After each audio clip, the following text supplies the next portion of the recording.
Hello, one and all. It's Talking Football Playoff Edition. The Wildcard Weekend has come and gone, Mike. We're down to the Final Four in each conference. I wish I could say, boy, there were some great games in the wildcard round, but really there was only one, though, the Washington game. A lot of lopsided games. 5 of the 6, Mike, decided by 12 points or more, and the average margin of victory in those 5 games was almost 18 points. A little strange for a league that prides itself on being one-score games.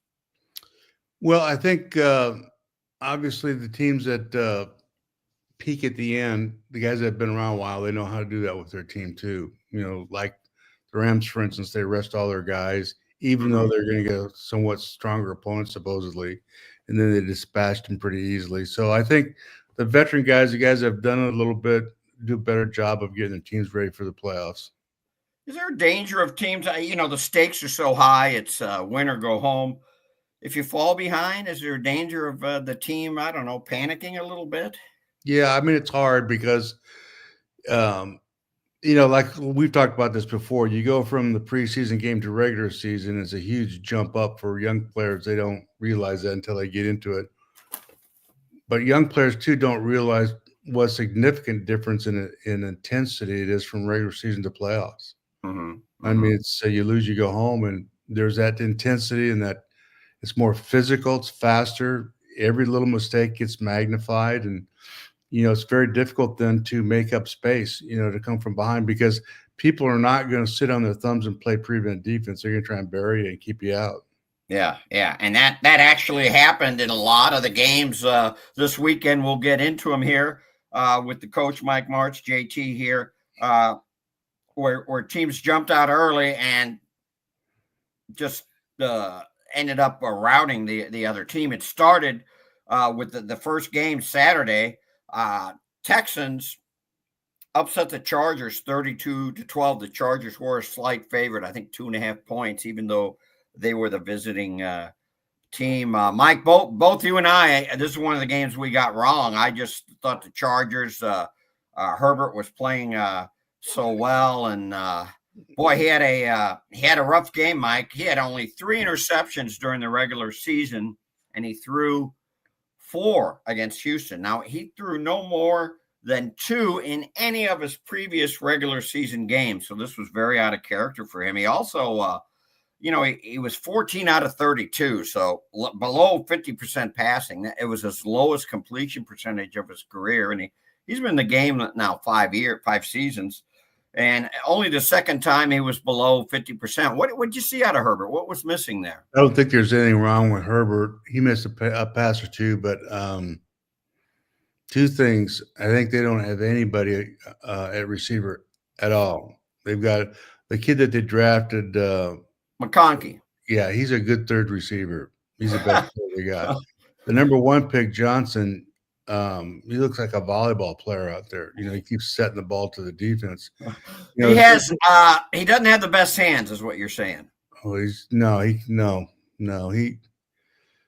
like a couple of paddles. I think that number 1, but number 2, I hate their offense. I just hate what they do.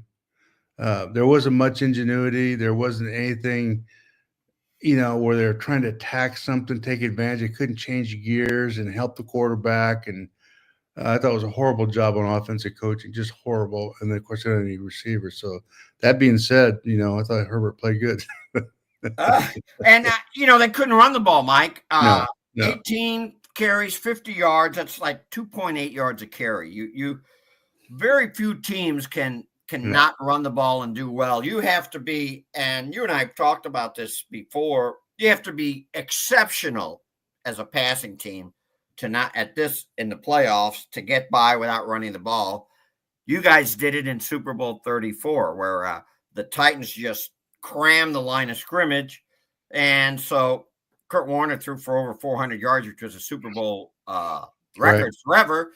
I think Marshall Faulk had 29 yards rushing that game, but very few teams can get away with that because they're not exceptional, on that side of the line of scrimmage. Well, I think the biggest thing is the really good teams will beat you running or throwing the ball when they need to. In other words, they can rely on either one of them to win the game. So you line up and you're going to take something away. They got to be able to switch gears and go in the other direction. And Chargers are not that. I just don't think what they do is very good, to be honest with you. I don't understand it. I think it's really ultra conservative. Doesn't help the quarterback.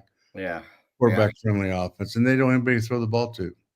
Yeah. They have McConkey and even the tight end who's been good in the past, Will Dissly, I believe is how it's pronounced. He dropped a couple, and you're right. Johnson, the wide receiver. I hate the kid. Well, maybe I don't. He's like Edward Scissorhands out there. I mean, it was just when you scouted the guy, how could you not notice that? Well, here's the deal. That didn't just happen. Yeah, well, he didn't come to the NFL and then all of a sudden not be able to catch. Right. How you can draft a guy that high, all you have to look at him when the ball's in the air and how he's approaching to catch the ball. Ernie used to have this. He said he could close his eyes and listen to somebody catch the ball and tell him whether they had good hands or not. Yeah. And what his hands are flat when the ball comes in when they need to be. I mean, just watching how they're approaching to catch the ball is pretty dramatic. And I mean, he has no idea how to catch the ball. I've had guys like that in the past, had a tight end up at San Francisco like that, dropped a lot of passes and went on in the league to be a good player. But we took him out on the ball machine every day and made him catch the ball one-handed off the ball machine. He was 0 for 10 and 1 for 1 and 9 on each hand until he got 10 for 10. Wow. Yeah. I guess, you can always work on things. Early on, I thought San Diego, I still call them San Diego, as you do. The LA Chargers, they had a chance to really jump out. They had to settle for 2 field goals early, so they're up 6-0. Remember, Texans lost the fumble on their first offensive play, but they could only get field goals out of it. And then the pick started having that. Eric Murray had a pick 6 late in the third quarter. It was a 1-score game until that made it 20-6. But I always said, and with your teams, it was a little different because you spread the ball around, but your stars have to come through in the playoffs. And Houston stars did. Nico Collins, the talented wide receiver, he had a franchise record. Granted, the Texans haven't been around forever, but 122 yards receiving and a touchdown. Joe Mixon, who'd kind of struggled early in that game and really struggled kind of late in the season. He had 106-yard rushing, and C.J. Stroud, he was excellent. 22 out of 33, 282 yards passing. So more often than not, your stars got to come through. That's why they're stars, right? Yeah, and you have to rely on that. But if you only have one, it makes it tough. If you have one guy that you can count on, they double him, and then where you go. And I think that's the problem the Chargers are in right now. You got to have more than that one guy who's really just a third receiver. So, and I think that when you look at Houston, they're okay against that San Diego's got a real good defense. They're okay, but they got points off of San Diego's mistakes more than they pushed them around and scored points. It'll be an eye opener for them in Kansas City. It'll be a little bit of a different world. The Texans now, they're on to the divisional round for the 6th time. They've never been to a title game as the Houston Texans. That was one of the Saturday games. That was the opener. I think the Texans almost always play in that afternoon slot. Ravens and Steelers, we both picked the Ravens for this one. The Ravens, they were 10-point favorites. They had no problem, 28-14. And Mike, it wasn't as close as that. I think the Steelers got a couple touchdowns in the second half. This series has been so close, but remember they met not that long ago, December 1st. The Ravens won 34-17, and Henry had 160 yards rushing. Well, this was like a repeat of this. The Ravens outrushed the Steelers 299-29. It was a opponent playoff rushing record, those 299 yards for Pittsburgh. The time of possession, I thought I was watching Army football or something. The Ravens 39-33 to 20-27. They had touchdown drives of 95, 85, and 90 yards, and that helped them take a 21-0 halftime lead. That second touchdown drive, Mike, 13 plays, all runs. Now you've been a kind of as usual ahead of the curve here. One of our earliest shows, you said the cycles kind of swung back, and there's more and more teams that are run oriented, and this won't be we'll see this. We saw this a lot in wildcard defense. The running game is back for the top teams. Well, it is. It slows the game down, obviously, but getting first downs and just taking control. And there's a psychological element that nobody really talks about. That when you can take the ball and you can shove it down somebody's throat and score, that's very deflating. That's more than if you just came out and threw an 80-yard touchdown. It just is. To physically just beat on somebody and there's nothing they can do about it. Yeah. Yeah. It's especially true, I think, with the Steelers, because they play that style of game, and it's almost like the Ravens now. They're like a better version of how the Steelers have been all throughout the They are. I think the Ravens are kind of what the Steelers wish they were right now. Yeah. Offensively, the Steelers, they just got nothing. You know how I feel about the running back. Right. The offensive line is still, as much as they've addressed it, they're still not very good. I know who he's going to throw to. The quarterback is just kind of a guy, At they this still need stage, firepower. yeah, definitely. There's no firepower. There's nobody to make a play. Yeah. The Steelers now, Mike, they've lost 6 straight playoff games. They've ended the season with 5 straight losses. What do you do here? You've alluded to it a little bit. Tomlin's safe, wouldn't you think? I mean, that the Rooney family very loyal to their guys. Yeah, I think they'd have to have a bad year. I mean, go back and look at how many winning seasons he's had. He's never had a losing season. Right. What was it 20 years he's been there, or however long? It's an amazing streak of consecutive winning seasons. I don't think that's something the Rooney family will. The one thing they have to do is they've got to address their problems on offense for sure. Yeah, they go through coordinators on offense a lot, but they don't pay assistants there either. It's hard to get a top-notch coordinator there, to be honest with you. You just don't pay them. Yeah.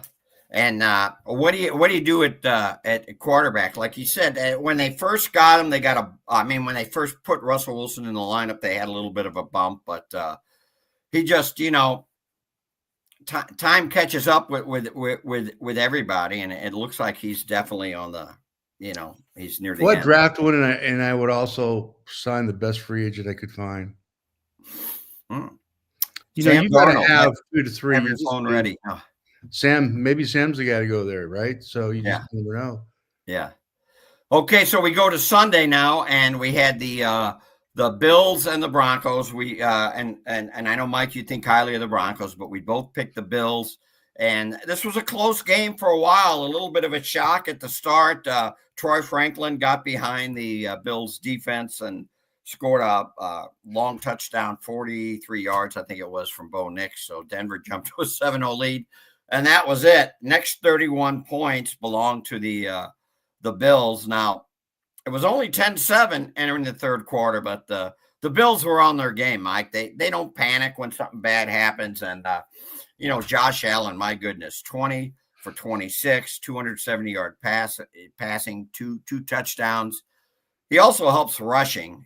He's not as dynamic of a runner as, say, Lamar Jackson, but he had 48 carries, 46 yards rushing, and he himself converted a lot of 3rd and short, and of course 4th and short. They use that tush push a lot, and then that 4th down. This wasn't a tush push. That the play of the game was late in the third quarter. It broke open the game. He's scrambling around. Was it like 4th and 2? And he finds the running back Ty Johnson in the back of the end zone. Great catch, yeah. That was quite a play. Allen's something to watch.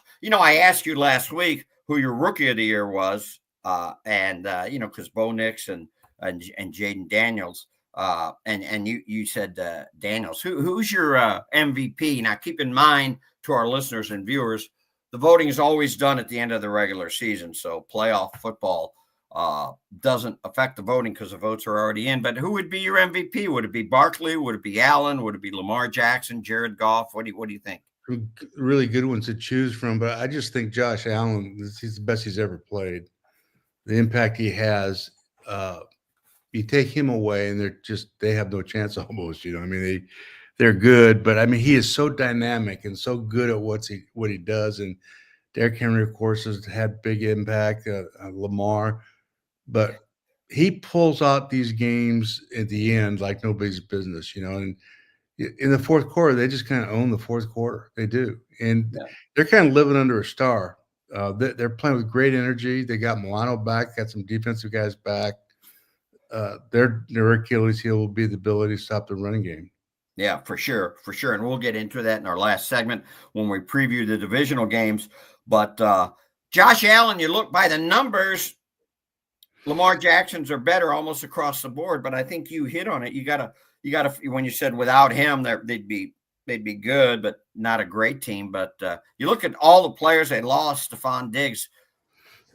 I think that's part of why he deserves to be the MVP is because the cast around him isn't great. Okay, James Cook had a great year, but not like a Derrick Henry or a Saquon Barkley. They lost a lot of guys. Their supporting cast isn't great, but he kind of and you had better talent on your teams, but you spread the ball around. I think now the Bills, one of their mottos is everybody eats, everybody gets the ball, and Allen spreads the ball around.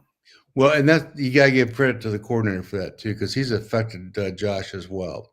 He's really helped Josh, by his play selection. Spreading the ball around is really comes from what they're doing offensively as well. So, I mean, it's a two-part deal there, I think. But Josh, the few turnovers that he's had, his accuracy, but he just shows up big when you got to win the game. It's like a little bit like what happens at Kansas City, with Mahomes. Yeah, and he's matured, Yes, he Allen, has. because his turnovers are way down than what they used way to be. more disciplined than he's been in the past. Yes. Yeah, that is it tougher, and he's fairly far along in his career because I think he used to maybe take more chances, force the ball. It would seem like it'd be tough to coach a guy out of that, and now he doesn't. I would much rather have a guy like that than trying to encourage a guy to take the ball down the field. You want a gunslinger. You want a guy that's not afraid of throwing windows. The Brett Favre kind of guy. You can back those guys off, right? But it's really difficult to get a guy to be that way. Take risky throws and make them. And I just think that he's matured over time, and I think the coordinator again should get a lot of credit for his development. Yeah.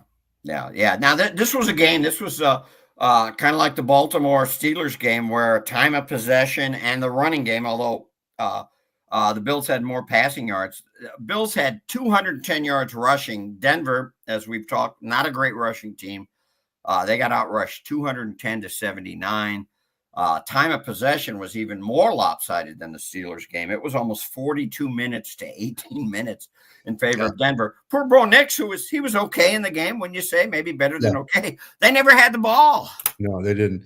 I think what was it, the first 3 series or something like that? I don't know. They had 5 or 6 plays. And that's got to be frustrating, Mike, when, say, you do a 3 and out or whatever, and then you got to wait forever to get the ball. And that happened over and over again. So the Bills, they're obviously one of the class teams in the AFC. They're in the divisional round for the 5th straight year. Mike, now that Denver's out of it, I think maybe they overachieved a little bit this year, but what do they need to maybe take the next step? Well, I think defensively they're much better than I thought they would. And I thought Bo Nix continued to improve. He was on that steady, upward swing throughout the year. They need to get some guys that can score points in there now. Yeah. They need to get a great running back if they can. Find a terrific runner so they don't need to lean on Bo as much, and get some guys downfield that can go like hell, Yeah, they need some receiving help too. They have Cortland Sutton, but beyond that. They need some speed. They need guys that can break a game wide open. 2 guys, you get a number 1 receiver and get a back that you really like, Yeah. And Sean Payton, he's still got the mojo. He can. No, Sean's not going anywhere. Yeah. Okay, so Sunday, Eagles and the Packers. We both picked the Eagles in this game. The Packers lost a fumble. We talked about how momentum and teams that fall behind can panic, and I'm not saying the Packers panic, but still, they lose a fumble on the opening kickoff. Eagles punch it in, and 22-10 victory. Their Packers are fighting an uphill battle. They're chasing the game. the rest of the way. The Eagles and we've kind of seen this before, Mike, very conservative game plan, 34 runs, 21 passes. They just relied on Saquon Barkley and kind of went from there. I don't think the quarterback's playing very good, to be honest with you. He can't Hurts, move. Did yeah. you watch Hurts try and scramble a little bit? He looked like me trying to run with the football. He looks like he's stoved up to me. You know, Still he what? can't. I'm sorry. He looks like he's stoved up. He looks like he's hurting. Oh, you wonder from the concussion, even they rested their guys the last week. He was Right. still on the injury report. So, But he's just not moving around very well. And he's still the thing he's always done will always he wants to sit and hold the ball. yeah. And that's hard. That's hard. So you got to design a passing game around that. And he just wants to see guys come open, and he drives me nuts because he's never going to really be a terrific passer until he can get over that. And I don't think he can. I think he limits you were him. just I think talking without about this, how you'd rather have a guy that had a little gunslinger in him than a guy that's a little cautious with the ball. And Hurts is cautious with the ball. he just won't anticipate throws. He just Yeah. won't anticipate throws. And you have to do that. You know, without the runner, they're not in the playoffs, I don't think. Yeah, yeah. And Barkley, 119 yards rushing. And hats off to him. Remember, he made the playoffs only once in 6 seasons with the New York Giants. But Barkley would have had like 40, 50 more yards. Remember that late in the game, he broke and he just slid. Yeah. Pretty smart play, right? You saw Marshall do that more than once with the Rams, right? Yep. To run out the clock. Yeah, Eagles wide receivers, they're 2 studs, Devontae Smith and A.J. Brown. They had only 5 catches for 65 yards. Mike, they were targeted only 7 times. It does help that they got the tight end now, the second week back, Dallas Goedert, 4 for 47 and a touchdown. So that opens it up. But overall, never underestimate, and you've talked about them before, Philly has a really good offensive line, and their defense is really good. Defense has always been good. They were a little shaky early. The offensive line is the one that's come along finally. You know, they weren't very good in the first quarter to a third of the season. They made a lot of mistakes. They weren't playing with the intensity, and then the running game got going, and they got going, and now they're playing really well. Now, the Packers, 4 turnovers, 3 interceptions by Love, and 1 lost fumble. No Christian Watson, their deep threat. He missed the game with a knee. But then the second half, they lost, and they have great depth at wide receiver, but they lose Romeo Dobbs to a concussion, and then Jaden Reed, who I really like, to a shoulder injury in the third quarter. And all of a sudden, it was a different dynamic on their offense. Well, it looked like they had 5 or 6 guys on both sides of the ball got carted off the field in the last quarter. You know. Yeah. They were just beat down to me. There's a difference between those 2 teams roster, to be honest with you, and I just think that they just warmed down. Yeah, physically warmed down. Yeah, and Packers still a very young roster on both sides of the ball, but they lost their last 3 games, Mike. 4 of their last 6. Can you make the case that Jordan Love really didn't take a step forward this year, or how do you view him? Well, I think he coming off the injury, he was a little slow, but no, I think it's more complicated than that. I think there's a lot of other factors involved with this too. I mean, they beef up their roster. They're the youngest roster in the National Football. Yeah. You have to take that in mind too, I think. Yeah. Sunday night game, it was the beauty of the wildcard games. Commanders 23, Buccaneers 20. Tampa Bay was a 3-point favorite. Mike picked the Bucs. I picked the Commanders. Commanders are 13-5 now. They've won 6 in a row. Buccaneers only 5-5 at home, but Zane Gonzalez, he donks that game-winning field goal off the right upright and in. Commanders are kind of a charmed team. They've won a lot of close games, Michael. The quarterback has won a lot of close games. Because defensively, if people just be patient and put the blade on them, if you can run the football decently, they have a difficult time stopping the run. They really do. They're just not set up for it. They just don't have it. But the quarterback just makes so many off-schedule plays, and they started running the football too a little bit. So, as he goes, they're going to go. And I don't know when the last time they've won 13 games in that organization, if ever. It's wild. Just think, this is their first playoff win since 2005, when, Right. ironically enough, they beat the Tampa Bay. They had lost 5 straight playoff games. 2005, I'll tell you how long ago that was. That was Mike's. That was your last year when you had the heart issues in Right. in St. Louis, yeah. St. Louis. Unusual too with place kickers. It seems like there are a lot of place kicker injuries. Gonzalez was a 4th different kicker to kick, to kick for them this year. They went through some kicks. I can tell you why they kick too much in pregame. It used to drive me nuts. I used to go out there. That's what you think enough. kickers do? Oh, sure. Just go in. That's enough. They're just fanatics. It's like some golfers I knew. They got to hit balls in the range for an hour before they play. They just kick way too much. They really do in pregame. Yeah. Dan Quinn, he's kind of a gambler type. They went for it on 4th and 2 from the 20 and were stopped instead of going for a field goal. And this is in the first half, I believe. They went for it on 4th and goal from the 3 and got stopped. So they left 6 points on the board just with field goals. I thought that might cost them, but the third time was a charm. That end of the game, 4th and 2 from the 5, they went for it again, and that Daniels pass to Terry McLaurin, who I haven't watched the Commanders that much, but this is first time I've watched him in a while. He's a pretty good receiver, and on 4th down, and that they took that 20-17 lead. What do you think about all those Dan Quinn gambles there? I think I wouldn't do it. I was raised this way, and I really do believe in it. John Cooper used to always say, "Win the surest way," and kicking those field goals, especially early in the game, on the road, you just got to get the points on the board. You just don't know how this thing's going to end. Yeah. Anyway, onward and forward for them. The last of the Wildcard Weekend was a Monday Night Football game. Rams 27, Vikings 9. Vikings were a 1.5 favorite. I picked the Vikings. Mike shrewdly went with the Rams. So the Rams are 11-7, Vikings 14-4. This game was in Phoenix. A lot of Vikings fans there.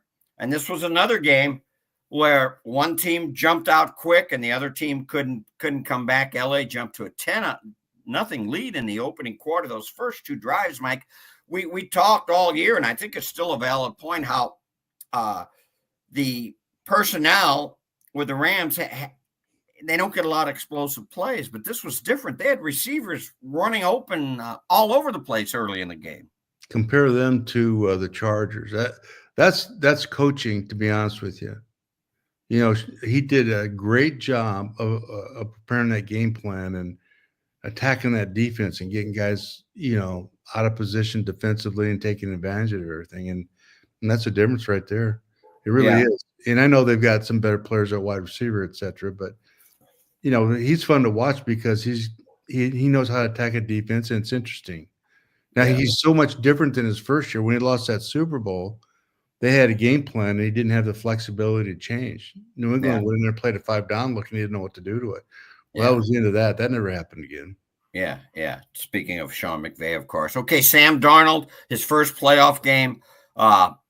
He was sacked 9 times, threw an interception, had that very costly sack fumble. That was returned, scoop and score for a 57-yard LA TD. That was late in the first half. That made the score 17-3. I thought, again, Darnold had a little bit of the deer in headlights look like he had in the regular season finale against Detroit. Has he lost millions here as a free agent in these 2 weeks, or is it an overreaction?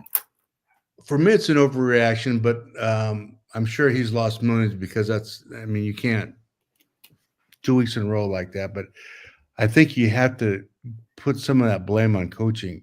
What they were doing, they kept trying to put him into a 7-step drop syndrome, down the red zone, especially a week ago. You drop him back on the 5-yard line and hold him the ball, get the ball out quick. You've got to help the quarterback with what you're calling sometimes. And he's not a real quick guy in that respect anyway, but they didn't do a whole lot to help him with that. Yeah. And then what happened, they started pressing him. Yeah. And this is what cracked me up. As good as Jefferson is, he couldn't get off a press. Their receivers could not get up to press. So he's holding the ball. They're playing man-to-man, and they're dropping a robber in there, and he sees it, and he wants to let it go, but they just mug the receivers, and he couldn't get off it. Yeah. And the other thing, I think, the Lions really had success blitzing, sending pressure against the Vikings in the regular season finale. The Rams aren't a heavy blitz team. I think they saw that. They blitzed it. And Mike, this is a pet peeve of yours where teams don't have stuff in the game plan as blitz beaters. And it seemed like this surprised the Vikings. Oh, my God, they're blitzing. It did, and it surprised them last week. But I think that's the difference between those two coaches, those two head coaches. I think. And O'Connell's pretty good, but McVay is in a different class. The difference is being able to adjust in a game. It makes critical adjustments to what you see out there, and he just couldn't do it. Critical point in the game, even with everything that happened in that first half. It's late in the first half, and it's 17-3. Vikings are getting the ball to start the third quarter. 4th and 2 from midfield. Minnesota goes for it. Darnold gets sacked, and boom, Stafford throws a touchdown pass with 15 seconds left, and all of a sudden it's 24-3. Do you punt the ball? I mean, it's an easy second guess there, but you punt the ball there. You got a whole half a game to play. Why would you throw the dice? Because if you don't make it, what happens is going to happen. It's got a good chance of happening. Yeah. And now you've taken yourself out of the game. Now that hole that you started digging, now you can't see the bottom of it, So that stuff it's got real popular and sexy to make those calls. It's just dumb football to me, just dumb.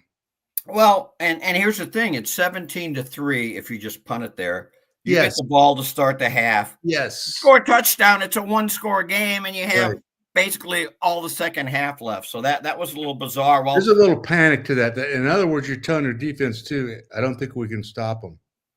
So we got to take these risks. And that's a point. A message to your players is not good when you do that. Hey, if we don't get a first down here, we're not going to stop them anyway. We got to try and keep pace with them. What are the defense guys thinking about that?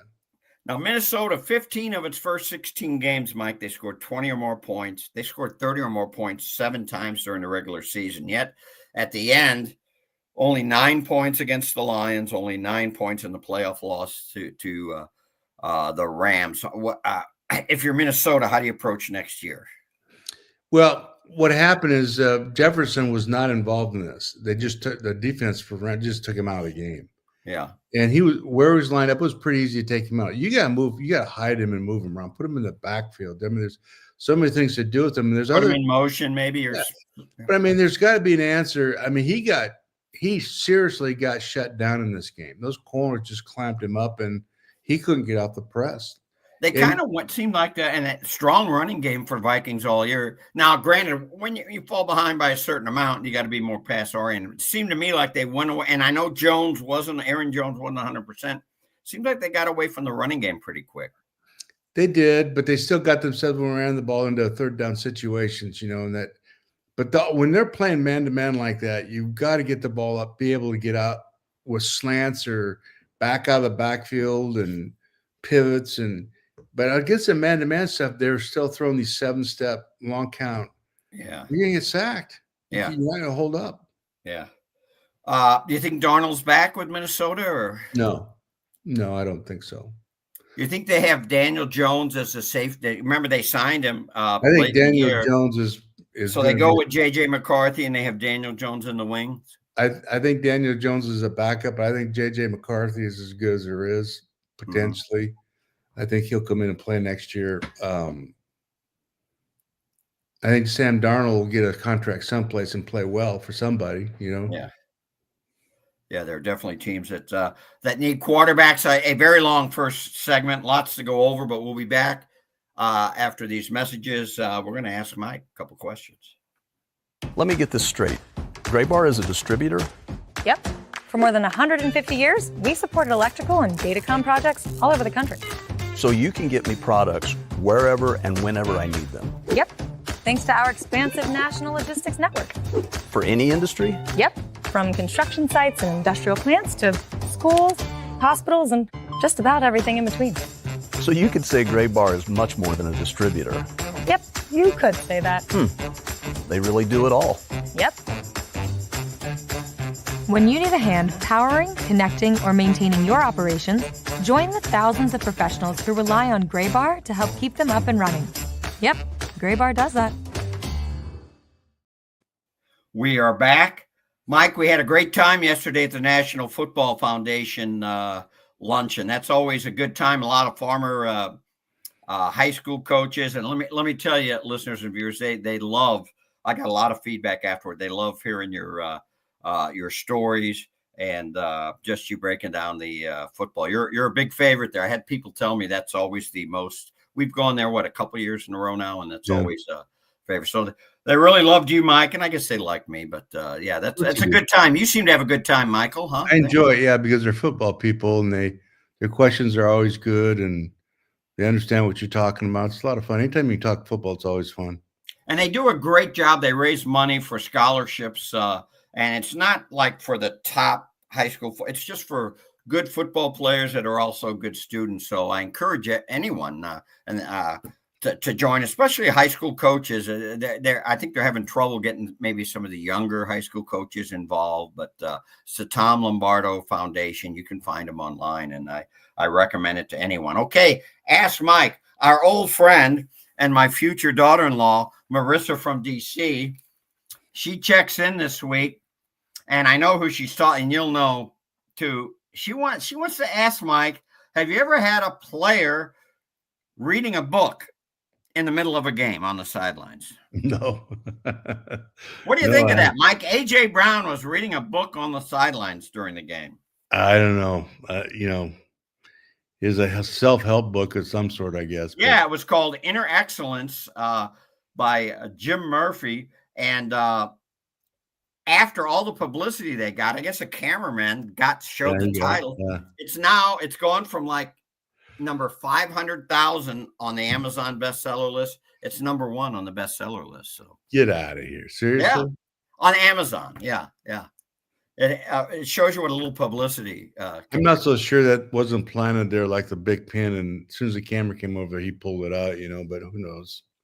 I don't know. That's a different world today. That's why I'm not coaching probably. So that would how would you react if you saw a guy? Well, I don't know. If Isaac Bruce was reading a book, would you just let him be or what? Yeah, if Isaac or Marshall, one of those guys reading a book, sure. But Terrence Wilkins had a problem with that. I said, well, you play like they do. I'll let you read a book too. But Terrence Wilkins, probably not. No. Do you remember him? Did you have Terrence? Yeah, I have flashbacks. PTSD. PTSD from Terrence Wilkins. Yeah. He was inactive one game. I think we've talked about this before, maybe not on the air, but he was seen one of your games. He was inactive at halftime. He was getting a hot dog. He was seen at the concession stand. Yeah, he's buying it out of the stands. Yeah. Yeah.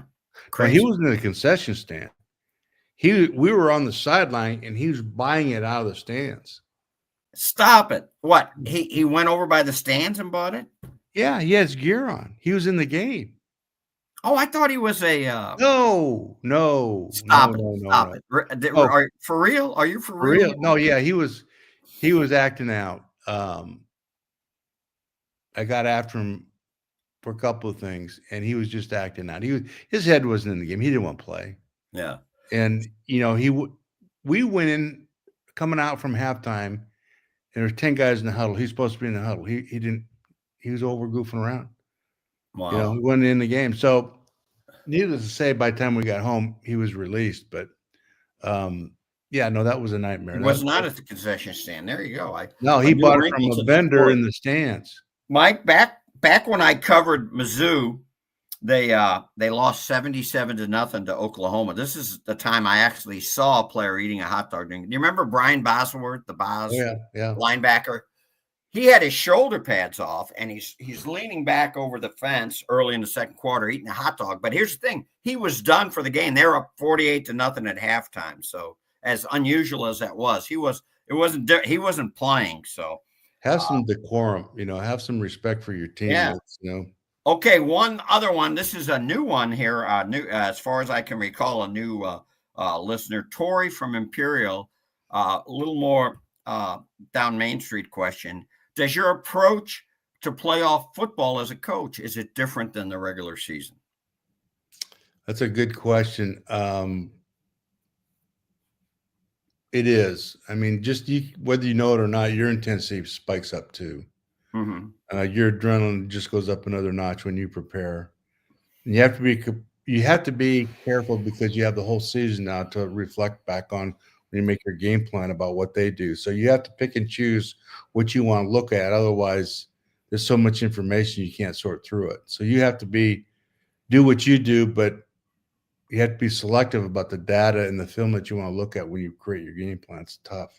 Is it danger to over preparing a little Well, bit? you get so much information, Jim. I mean, there's so many things. You got 16, 17, 18 games to look at now. And, I look at all of them, but you have cut ups. So you just got to, we would go back and look at teams that were more like us. You know what I mean? And try and do it that way. And if we played, we put a lot of weight on that game. So there's so much information. You just got to be careful of not getting caught up in all that. When you mentioned cut ups, you're talking about situational third downs, football, like maybe right. Here's what the opposing team's defense does in the red zone, or right. Here's all their plays out of this formation against this formation. Here's all their defense against that formation. Here's all their blitzes. Here's all their plays inside the 20-yard line. Here's all their first down plays. Here's all the 3rd and 5 plays. Right. This and you get all those situations to look at and game plan out off of. Yeah. And your film guy was Larry Clerico. He and his staff, I'm sure they put in some long hours getting that ready for the game plan, huh? Well, in those days, you put them on beta. It wasn't on the computer. Now you can make your own cut-ups. So you don't even really need the film guy. They just, they film it and right away it's into your computer. In fact, after the game, when you get on the bus to get on the plane to go home, you can watch the game on your computer. In those days, it was these betas like the phone here, and you plug it in there, and they had to manually make all that stuff, and that was hard. Yeah. And you were coaching right at the time they went from beta to the discs, and the disc you could give it to the players, and the players could take it home, right? The disc. Well, it was on the computer, but there was no disc. We would create a disc in those days and give it to the players, but all your cuts, everything were already on the computer. You didn't have to do anything with it. And today, it's the players have it on their computer as well. So whatever you see and have available, they've got available to them on Monday after the game for the next opponent. Before we go to our last segment, previewing the games, I want to hit the coaching carousel with you, Mike. Mike McCarthy out, a little bit of surprising the timing. What do you think of that? Because Jerry Jones normally very, very loyal. Do you think they couldn't come to terms on an extension, or what are your thoughts on that? My thoughts, and I'm probably way out of line in saying this, it was so sudden and so late. I think he was talking with somebody, trying to get him lined up, and it wasn't going good, and then all of a sudden they got it done. You mean Jerry Jones thanks, was? I see it, and then that happened, Jerry Jones was talking to somebody? Yeah, I think he was recruiting, trying to get somebody and negotiating on salary and all that kind of stuff. And then when they were able to do it, because that's why it was so late and so sudden, because you don't want to just fire him and then not have somebody as good, because he had a great record. I mean, I don't know why he fired him anyway, but he has a great record. So, you got to be careful with that. You can't just fire him and replace him with Joe Schmuck, Yeah, and I will say this, in Mike McCarthy's defense too, he, that season cratered quick. He brought him back. I mean, they could have just quit on the season, but they almost finished with a winning record. It reminded me of the 2002 season. You guys had all these injuries. You started 0-5. You're sitting there at 5-5 and then playoff contention, and then you had another round of quarterback injuries. But that's tough to do. And I think I thought McCarthy had maybe saved any speculation by how he brought the team back, but no, it didn't work out. I think there's somebody that he's wanted for some time, or at least a year anyway. And in my opinion, it's probably Ben Johnson. What do you think of all this Dion stuff? With I think it could be Dion as well. Yeah, because Dion's a shrewd dude. He's not if he's going to go there and do that job, he understands the fishbowl that place is and how hard that job is. So if he's going to do it, he's going They're going to pay him. That's Dion. So I kind of think that my thought is that it's Dion. That was my original thought. Yeah. But they've been going at it when the season's over, back and forth, back and forth, back and forth. And then they finally agreed to something, says, okay, we'll fire Mike, and that's it. So, yeah, we'll see what happens there. The other one I want to talk about is a quick, the first of the 6 coaching vacancies to be filled. The Patriots going with a former Patriots player, Mike Vrabel. Yeah, I think he's a great pick. He'll do a great job there. I think of the veteran guys out there, he's the best by far. He'll do a terrific job. He's an excellent football coach. Okay, we'll be right back after these messages to talk about the divisional round games this weekend. Are you ready for a challenging and rewarding career? There are quality jobs in the construction industry. I got out of college and my career choices were very limited, and this provided me with a plan for the present and the future at the same time. I actually have a bachelor's degree in psychology, and I was making less than I make as a first-year apprentice painter. I didn't go to college. I have no college debt. I make more money than the majority of people I know that went to college. Take your first step towards a rewarding career. Visit stlouispdf.org. We are back. Divisional round begins with, of course, the Houston Texans playing at 3:30 on Saturday. That's an ESPN ABC game. Texans 11-7 with that strong win over the Chargers. The Chiefs benefiting from the bye week, 15-2. Chiefs are 8-0 at home. They haven't lost at home. They're 8-point favorites. These teams met not that long ago, just before Christmas, December 21st. They met in Kansas City. The Chiefs won 27-19. Remember, that was a game. Mahomes had the high ankle sprain. I didn't think he was going to play. He comes out, and I think it was their first possession. He scrambles 15 yards for a touchdown. It was Marquise Brown's first game. He came back from the shoulder injury, so now he's in the mix. It was also the game where Tank Dell, the gifted Texans wide receiver, catches a touchdown pass and suffers just a devastating knee injury in the end zone. So, Mike, the Texans, pretty good on defense. They're 5th in total defense. Good turnover team, too. Turnover differential, they're +10. Good pass rush, 49 sacks, tied for 4th. We all know about the Chiefs. The Chiefs just middle of the pack in almost every offensive category, but, they just have a way of knowing what's needed and being able to get what's needed in the game. And, of course, the Chiefs, very good on defense, 9th in total defense, 4th in scoring defense. What do you think about this one, Michael? I think this will be a hard game for the Chiefs. I think offensively they'll struggle against this defense. Mm-hmm. Houston's very good on defense. In those 2 tackles, they're going to have to help them somehow.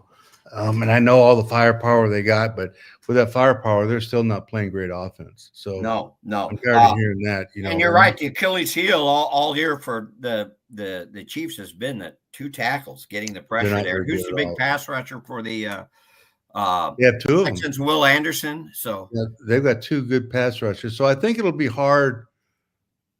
I think it'll be hard for them. The Chiefs, I don't think they're going to score a lot of points, but they don't need to, because I don't think that Houston can score on this defense. Yeah. The offensive line is not very good, and to have to line up against this defensive front. Yeah. I think this is they're not very good in the offensive line, and you look your front 7 there for the Chiefs. That's substantial, and you can't run the football. Mixon has just been kind of dormant here in the last 3-4 weeks. So I think if they score 10 points, it might be a miracle. That's how I see it. I just don't think that with the blitzes, with a bad offensive line, and they don't pick up blitzes particularly well anyway, it might be Spags might be doing one of these to just close his eyes and pick a blitz, And we all know what a great blitz coach Spagnuolo is, Steve Spagnuolo. The Chiefs, a bunch of their star players, Mahomes, Travis Kelce, Chris Jones, have not played since Christmas, Mike. And here it is. It'll be January 18th when this game's played. Is that going to be a factor at all, or no? I don't think so. They do such a good job of. It's not like they're sitting in an office someplace. They're working out and practicing and all that stuff. They're just not playing. So I don't buy any of that. I think that I just think that defense is going to be good. It might be one of those 17-10 or 17-3 games. I can't see Houston scoring more than 10 points against these guys, but we'll see. So we're both picking the Chiefs there. The other Saturday game, it's Saturday night. It's on Fox, 7 p.m. Central. Commanders at Lions. Commanders 13-5, 6-3 away from home. The Commanders have been a pretty good road team. Lions 15-2. Both of their losses, the true losses, have been at home. The Lions are 9-point favorites. The line's gone down a little bit. I think it started at 10 points. As we mentioned in the first, the Commanders they're unbelievable narrow escapes. They're 9-4 in one-score games. Let's go back. Remember, they beat the Bears in Week 8, 18-15. That was the tipped Hail Mary pass to Noah Brown. But let's go back their last 5 games that they played. Week 15, they beat the Saints 20-19 after the Saints' 2-point conversion failed with no time left. Next week, Week 16, they beat the Eagles 36-33. Jaden Daniels touchdown pass with 6 seconds left. Next week, they beat the Falcons 30-24 in overtime on a Daniels touchdown pass. Last game of the regular season, remember, Daniels left at halftime. He had leg soreness, nothing serious, but they beat the Cowboys 23-19. Marcus Mariota throws a touchdown pass with 3 seconds left. And then the wild card game, they beat the Bucs as time expires on that doink field goal. You mentioned this earlier. Daniels is the difference here, isn't he? Yeah, but he's not a big enough difference to beat this team. The Detroit Lions now are at Detroit. The energy in that building and the noise will be astronomical, and I think when was the last, situation like this in Detroit? Never, right? So, right. And I think they got some guys back now. They got Anceloni back. They got some players on defense back. David Montgomery, the running back, is supposed he should be back. So you're looking at a healthier team. They're just on a mission. You watched that game last time when they played at the end of the season, when they played Minnesota. They just got better as that game went on. The second half, they were an angry team. They just took it to them, So I just don't think this is going to be close. I think that Detroit, as good as Jaden Daniels is, they might put him out. You never know. And Detroit, except for really pass defense, where they finished the regular season 30th, but they're very good against the rush. They were 5th, and Brian Robinson, gifted back for the Commanders. He was really held in check by the Buccaneers. They didn't get much going, and we all know how good Detroit is on offense. And I just don't think the Washington is. I mean, they might score on every drive. I'm talking about Detroit. Yeah. And they're not going to do that, in Washington. I mean, I just don't think. I think it's a bit of a mismatch. Yeah, and Washington's rushing defense near the bottom of the league, and if Montgomery does well, just with Jahmyr Gibbs, they're explosive enough. But if you add Montgomery, they might fight. They might be a fist fight to get on the field to rush the ball against them. That could be. So we like the Lions there. Now let's go to Sunday's games, and what's the first game here? Let me. It's the Rams at the Eagles. 11-7 Rams, 15-3 Eagles. The Eagles are 6-point favorites, Mike. This is a 2 p.m. game on NBC. They met November 25th. The Eagles won 37-20. That game was at LA. Barkley went nuts in that game. He went off 255 yards rushing, which was an Eagles single game record, the 9th most in a single game in NFL history. He had a couple of big home runs, 70 and 72 yards that broke open the game in the second half. It was also the most ever against the Rams. And yours truly, the previous record was DeMarco Murray. He had 253 yards in 2011 against Dallas, and I was covering that game. That was the day after, by the way, Albert Pujols' 3 home run game against the Texas Rangers in the World Series. So what do you think about this game? Boy, the Rams sure looked good. Their offense has kind of struggled down the stretch of the regular season, but they came to life. I think that losing that game like they did will help the Rams immensely. Mm-hmm. When you look at defensively, they're so much better than they were early in the year. With all these young players, they've really There's so much more discipline. They're tackling. Everything about them on defense is entirely better. And offensively, he's going to have a great plan for him. And those receivers are healthy. The quarterback's healthy. I think this is an upset. I think the Rams go back and beat them. I don't think Hurts is playing very well right now. He looks hurt to me. He's hobbled. He doesn't – when he runs, it hurts me to watch him run. Yeah. The two receivers, they shut down that running game and forced him into to throwing the football. I don't know. I just think the Rams I'm going to call an upset here. I think the Rams will beat him. Okay. Mike called the upset last week with the Rams. I'm going to go with the Eagles, but you make a lot of great points here. And they did a really good job against the Minnesota rushing game. I think it comes down to can they stop Barkley? But you're right. That young defense, they've gotten so much better. They don't even look like the same defense than they were. Okay, our last game, and it's maybe the best matchup. You talk about a heavyweight battle. Ravens at the Bills. Ravens 13-5, 6-3 away. So Ravens pretty good away team. Bills 14-4. They haven't lost at home, Mike. They in the 17-game schedule. They actually played 9 home games this year. They are 9-0 at home. This was an interesting betting line. It's something I normally don't pay that much attention to, but the Bills opened as 1-point favorites.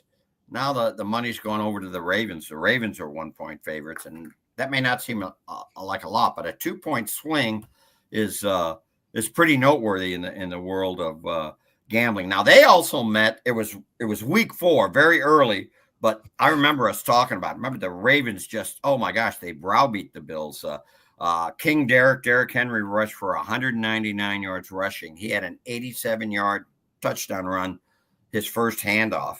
At that time, the 199 yards was a franchise record. Is that right? Never mind. I'm not reading my notes here. But anyway, and Lamar Jackson had 54 yards rushing. The Ravens had 427 yards offense to the Bills 236. This is, by the way, it's the first time the Bills are a playoff underdog for a home playoff game since the AFL-NFL merger in 1970. That encompasses 18 playoff games. Now the Ravens it doesn't look like they're going to have Zach Flowers back. He's expected to be out again. He's their big speed threat at wide receiver. Mike, what do you think on this one? Bills. I think the Bills will take it from the beginning of the game. They'll win this thing. A little bit like what's going to happen. I don't know how often they'll score, but they're going to score a bunch. Anytime you get embarrassed and you play a team a second time during the season, that's a hard team to beat now. And they got embarrassed against the Bills. And the head coach after that game talked about it. I think, is that the game that lost Milano in? I don't remember, but yeah, I'm not sure. They got guys. Milano was huge, and having him back to stop the run. But again, it comes down to Josh Allen, and their guys. And there's an energy, a little bit like Detroit, in that quarterback, the leadership that he's providing. I just think that, I think the Bills win this. Yeah, I do think a team like the Bills have a sense of pride, and even though that game happened a long time ago, they had to be embarrassed about it. Do you think, conversely, with the Ravens, can there be maybe just even subconsciously maybe a false sense of security? Oh, we got these guys. We took care of them last time. I don't think that happens in the league very often. I have never experienced that. I think everybody knows how hard it is to beat a team a second time, especially on the road, So I think there's a lot of factors around that game. I remember watching that game very distinctly, and they were flat. They were just absolutely flat when they played, and they got shocked. They weren't ready to play that game. And, he mentioned that, head coach mentioned that after they just weren't ready. Yeah. And these two teams, they didn't play a lot of close games. They're tied for third in point differential, plus 157. That means they scored 157 more points over the course of the season than they gave up. So this is going to be such a fun matchup. I mean, these are really, I think either of these teams could win the Super Bowl. Don't you think, Michael? Yeah, no question. Yeah. So Mike's going with the Bills. I'm going to go with the Bills too. One of the things that is kind of forgotten about Allen, besides his turnovers are down and what a good runner he is, and it's hard to sack the guy. He's only been sacked 14 times this season. You got to see him in person. Now he's 6'5", right? Mm-hmm. He's listed at 235 or 237. Maybe in the sixth grade he was 235, but I'll tell you what, if he's not 255 or 250 plus, I'll put some money on that one. Yeah. And of course, Lamar Jackson, we all know what a spectacular player he's had. Another great season. I tell you, when the Ravens are on, there's no one that looks more has more style points. You're right. You know what I mean? Yeah. But they're not always on. They're on most of the time. That's a they have problem. lost 5 times. That's a problem. You don't know who's going to show up out there. Even in big games, you don't know if they're going to show up. I think not having Flowers is a huge, huge, huge factor. And they were able to, I don't know if paper over is right. It wasn't really a factor in this last game, but it may be this coming game. Oh, it'll be a factor in this game because now, you don't have that one-on-one threat out there. You can play with a free safety to stop the running game. And the tight end becomes a big factor, but you can handle that with a safety, but you don't have to double or account for Flowers with his speed and his big playabilities as much. Okay, that'll do it for this week. It's a great time of the year, Mike. Always a pleasure, sir. It's been fun, Jim. Thank you. We'll see you next week on Talking Football with Mike Martz and JT.